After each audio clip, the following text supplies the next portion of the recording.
DGP గారు ఇవాళ రావణ్ పేరు మీద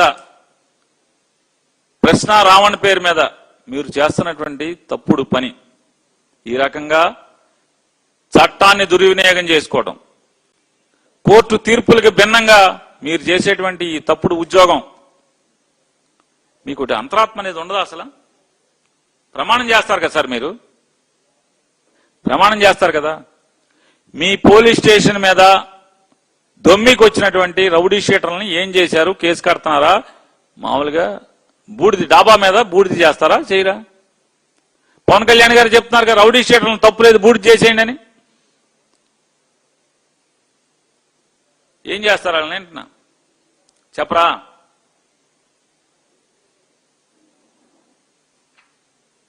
నాగరాజుని జైల్లో వేసేస్తే సరిపోద్దా మేము అడిగామని ఇంకొక 6 కానిస్టేబుల్స్ 5 కానిస్టేబుల్స్ వేసేస్తే సరిపోద్దా వేరే సిపి ఎక్కడా టాస్క్ ఫోర్స్ ఎక్కడా ముద్దాయిలుగా టాస్క్ ఫోర్స్ రాదా అంటున్నాను సిపి ఎక్కడా సిపికి బాధ్యత లేదా ఎంత నీచమండి పోలీసుల ఎంక్వైరీ ఎంత నీచంగా జరుగుతుందంటే పోలీస్ స్టేషన్ డాబా మీద బొయ్యలు దొరికినాయంట అక్కడే కాల్ చేశారంట శవాన్ని సాయికృష్ణ శవాన్ని పోలీస్ స్టేషన్ బిల్డింగ్ మీద టెర్రస్ మీద కాల్ చేశారంట బూడిదైపోయాడంట ఆ బూడిద అవశేషాలు మిగిలినాయంట అగ్గిపేట దొరకలేదా ఏమండే డీజీపీ గారు మీ సిట్టుకి అగ్గిపేట దొరకలేదా ఓన్లీ బైకులే దొరికినాయా ఏమండి శవం ఓపెన్ గా కాలిస్తే ఎంత కౌరు కంపు వస్తుంది ఎంత వాసన వస్తుంది అరే కోడిబొచ్చు కాలిస్తేనే వాసన ఉండలేమే అట్లాంటిది ఒక మనిషిని దానం చేస్తుంటే కృష్ణలంకలో చుట్టూ ఉన్నటువంటి మనుషులకు ఎవరికి తెలియలేదా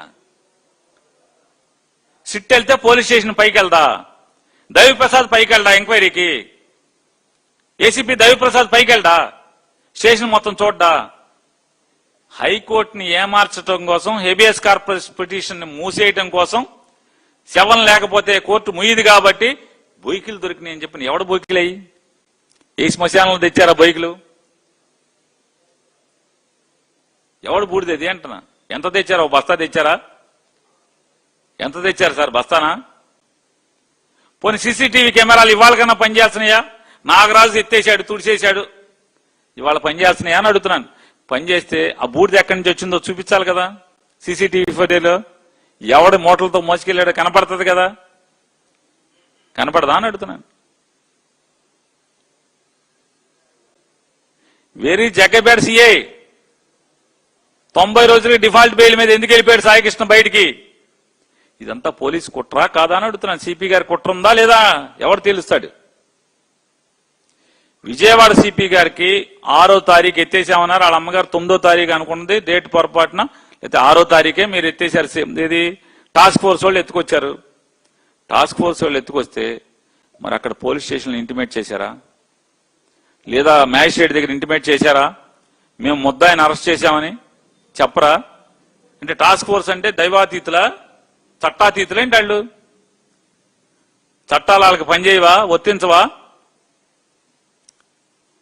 24 గంటలైనా అప్పచెప్పకపోతే సిపి పట్టించుకోడా తల్లి సిపికి పిటిషన్ ఇచ్చింది మే 28వ తారీఖున ఏం చేశాడని అడుగుతున్నాను మరి సిపి ఎందుకు రావట్లేదు ముద్దాయిగా లాకప్ సెల్ చెక్ చేయాల్సినటువంటి ACP bounded duty assistant commissioner of police ఆ జోన్ కు ఉన్నటువంటి అసిస్టెంట్ కమిషనర్ ఆఫ్ పోలీస్ ఒక బౌండెడ్ డ్యూటీ లాకప్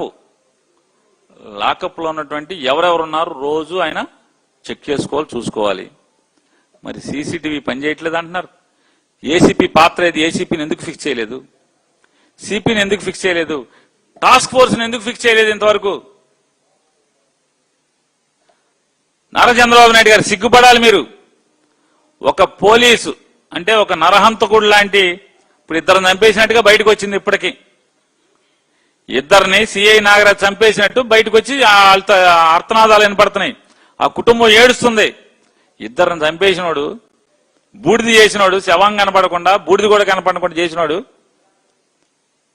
భయపడుతున్నాడు బయటకు వస్తే నా ప్రాణహాని ఉంది నన్ను చంపేస్తారని ఎవరితో ప్రాణహాని విజయవాడ సిపితోనా డీజీపీతోనా నారా చంద్రబాబు నాయుడుతోనా, లోకేష్తోనా, ఎవరితో ప్రాణహాని ఉంది నాగరాజుకి? సిగ్గుపడక్కర్లేదా అంటున్నా. ఒక పోలీస్ అధికారి నిన్నటి దాకా పోలీసుగా ఉన్నటువంటి అతను ఇవాళ అంటే ఈ రాష్ట్రంలో ఎంత లా అండ్ ఆర్డర్ దయనీయంగా ఉందనేది మాజీ సిఐ నాగరాజు ముద్దాయిగా ఉన్నటువంటి లాకప్ డెత్ లో ముద్దాయిగా ఉన్నటువంటి అరెస్ట్ అయిన నాగరాజు స్టేట్మెంట్ పెట్టి అర్థమవుతుంది కదా.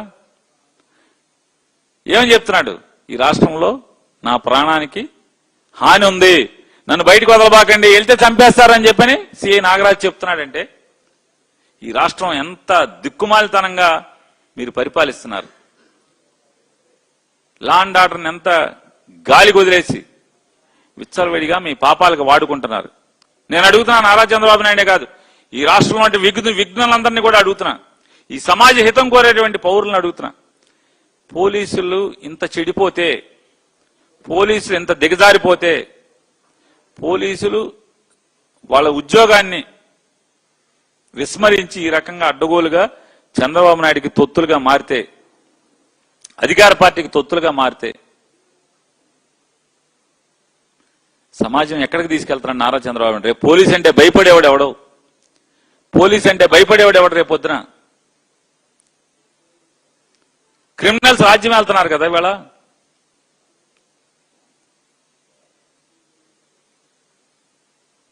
నారా చంద్రబాబు నాయుడు గారిని మేము ఒకటి చెప్తున్నాం, హితో చెప్తున్నాం, అయ్యా మీ మూలంగా ఇటు చెడిపోయింది చాలు ఈ రాష్ట్రం. కులాలు మతాల పేరుతో ఇంకా నీచంగా దిగజారి వాళ్ళ ఆ రావణ అనేటువంటి యూట్యూబర్ ఏం చెప్పాడు? అతను ఏం మాట్లాడాడు?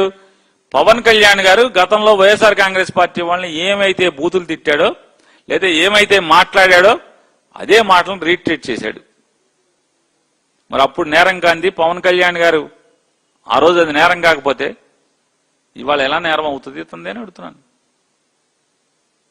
మరి పవన్ కళ్యాణ్ గారు కూడా అరెస్ట్ చేయాలి కదా. మీరు అరెస్ట్ చేయకపోగా పోలీసుల మీద అటువంటి దాడి అంటే కస్టడీలో ఉన్నటువంటి ముద్దాయిని చంపటానికి ప్రయత్నం చేస్తుంటే రాష్ట్రం నలుమూలలా పోలీసు వ్యవస్థను ఎందుకు చేతులు కట్టేస్తున్నారు మీరు అంటున్నారు. చాలా మంది తప్పుడు పనుల్లో పాలు పంచుకుంటున్నటువంటి పోలీసు అధికారులు నేను అడుగుతున్నా, సార్ పోస్టింగ్ల కోసం ఇంత దిగజారిపోవటం అనేది దుర్మార్గం సార్, ఇది సమాజ హితం కాదు సార్, ఇది తప్పు సార్. ఇది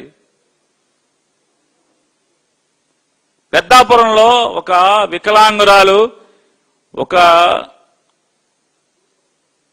డబ్బున్నోడు నన్ను చెరిచి మానభంగం చేసి కడుపు రాకటానికి కారణమయ్యాడని చెప్పి కంప్లైంట్ ఇస్తే మాట్లాడినటువంటి అదే అధికారులు ఇవాళ కాగితం ఇచ్చిన గంటల్లో హైదరాబాద్ వెళ్ళి సోషల్ మీడియాలోనే డయాస్ మీద మాట్లాడాడని చెప్పని ఒక మనిషిని ఎత్తుకొచ్చి అదే నేరానికి, లేకపోతే మీరు చెప్పినటువంటి నేరం అదే అయితే అదే నేరానికి పలు కేసులు పలు స్టేషన్లలో కట్టం, పలుమార్లు అరెస్ట్ చేయటం ఒకే నేరానికి.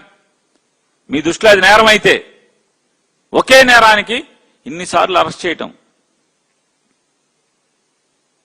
మీ అంతరాత్మ అడగండి ఒకసారి ఎస్పీ గారు. ఆ రోజు ఏం చెప్తాడు డీజీపీ గారు? ఆ సీఐని ట్రాన్స్ఫర్ చేశాడంట, వీఆర్కి పంపించాడు. సీఐని వీఆర్కి పంపిస్తుంది. డీజీపీ గారు కదా వీఆర్కి వెళ్లాల్సింది, ఈ రాష్ట్ర డీజీపీ గారు కదా వీఆర్కి వెళ్లాల్సింది, ఆ జిల్లా ఎస్పీ గారు కదా వీఆర్కి వెళ్లాల్సింది. అమాయకులైనటువంటి సీఐల్ని ఆన్లైన్ని వాడుకుని మళ్ళీ బలి చేస్తున్నారు. నాగరాజును వాడుకున్నారు, నాగరాజును జైల్లో వేశారు, బలి చేశారు. ఇంకేమనంటే ఆడు కాపు ఈడు కాపు అన్నారు. ఆడు కాపు ఈడు కాపు అయితే మేము కూడా అదే అంటున్నాం. నారా చంద్రబాబు నాయుడు ఫుల్గా మహేష్ బాబు బ్రహ్మానందాన్ని వాడేసినట్టుగా కాపులను వాడేస్తున్నాడయ్యా అని చెప్తున్నాం. మేము కూడా అదే. అన్నిటికీ అడ్డగోలు పనులకి, తప్పుడు పనులకి, అవినీతికి అన్నిటికీ నారాయణ గారిని అడ్డం పెట్టుకుని అమరావతిలో డబ్బులు దోచేస్తున్నాడు. ఏమనంటే నారాయణ ముద్దాయి అంటున్నారు, మంత్రి నారాయణ ముద్దాయి, అతను కాపుడే.